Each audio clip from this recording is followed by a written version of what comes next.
Assalomu alaykum va rahmatullohi va taolo va barakatuh. Hurmatli yaqinlarimiz, salomatmisizlar? Bugun payshanba 4-dekabr Masjidil Haromda xufton namozini o'qidik. Namozga Shayx Faysal G'azzoviy hafizahulloh imomlik qildilar. Tajvidlar nihoyatda go'zal qorilardan, shayxlarimizdan. Xo'p, xabaringlar bor. Mana kunigacha yangi bir safarimizni e'lon qildik 22-dekabrga. Eksklyuziv dedik. Haqiqatda eksklyuziv. Bu safarimiz o'zgacha, boshqa safarlardan boshqacharoq bo'ladi. Nomi ham o'ziga yarasha Rasululloh sallallohu alayhi vasallam izlaridan degan proyekt bo'yicha ketyapti inshaalloh. Zamzam firmasi hamkorligida. Maqsadimiz nima? Maqsadimiz bizni yurtdan kelgan hojilarimiz Payg'ambarimiz Nabiy sallallohu alayhi vasallamning hayotlarini yaxshi biladi ko'pchilik. Siyratda xabardor, ustozlardan, kitoblardan o'qib, bu Payg'ambarimiz alayhisalom hayotlaridan, dinga qilgan xizmatlarini, Rasulullohning sahobalarini yaxshi bilamiz. Endi o'sha Payg'ambarimiz sallallohu alayhi vasallam o'sha hayotlari davomida, dinga qilgan xizmatlari davomida qayerlarga borgan bo'lsa, shu yerlarni bundoq aytganda zamonaviy tilda aytadigan bo'lsa ekspeditsiya deb qo'yiladimi?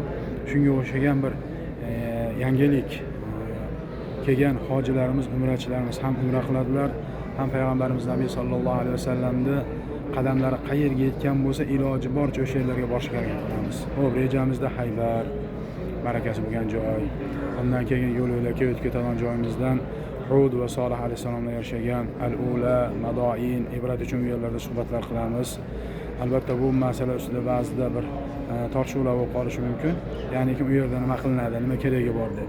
Biz ibrat uchun, Payg'ambarimiz sollallohu alayhi vasallam o'sha yerdan o'tganligi uchun va o'sha yerda bo'lgan suhbatlarda Rasululloh sahobalarga aytgan narsalarni o'z quloqlarimiz bilan eshitib, o'z ko'zlarimiz bilan ko'rishligimiz uchun va o'sha qavmlarga kelgan Alloh taoloning sinovlari, balolarini ko'z oldimizda his qilib, biz ham ulardan ibrat olishlik uchun Tabukka boramiz.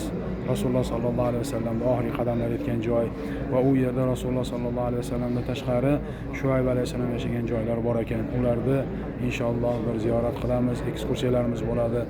U yerda bir kecha tunaymiz, gastinisalar olingan. Yambo dengiz bo'yi, Qizil dengiz bo'yi juda chiroyli joylardan biri. U yerda ham bir kecha tunaymiz. U yerda ham bir chiroyli suhbatlar bo'ladi. Badr eng asosiysi. Badr suhbatlari, u Badrdagi tafsilotlar hammasini inshaalloh o'rnida turib, bunday aytganda bir o'zimizga foydali bo'ladigan bir safar bo'ladi. Va albatta undan keyin Makka mukarramaga qaytamiz. Makka mukarramada hamma ziyoratlar, sayohatlar, Hop, Toif safarlari bor. Ya'ni Sa'd qabilasi Payg'ambarimiz sollallohu alayhi vasallam katta bo'lgan Halima Sa'diyani qabilalarini yashagan yerlarini ziyoratlari bor va boshqa ya'ni hammasi boshdan oxirigacha ilmiy suhbatlardan, ilmiy safarlardan iborat bo'lgan safar. Narxi ham juda qimmat emas. Biz hozir Makkadamiz. Inshaalloh bozor kuni 7-sida kuni O'shda bo'lamiz, dekabrning 7-sida. Bizga murojaat qilmoqchi bo'lsanglar, so'ramoqchi, tafsilotlardan xabardor bo'lmoqchi bo'lsanglar, +996 556 68 01 02 raqamiga WhatsApp orqali chizsanglar, biz sizlarga ma'lumot beramiz. Inshaalloh o'shga borgandan keyin esa 0556 68 01 02 Dilshodbek Hoji Pozilov boshchiligida Zamzam firmasi hamrohligida bo'ladigan safarga taklif qilamiz.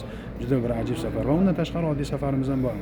Qanday oddiy safarimiz desa, o'sha 14 kunlik umra safari, Madina Munavvara 3 kecha, Makka mukarrama qolgan kechalari va buning ichida taomlari ham bor inshaalloh. Makka mukarramada o'zbek milliy taomlari, xudo xolasa. Bizga murojaat qiling, inshaalloh bu tafsilotlarni to'liq aytib beramiz.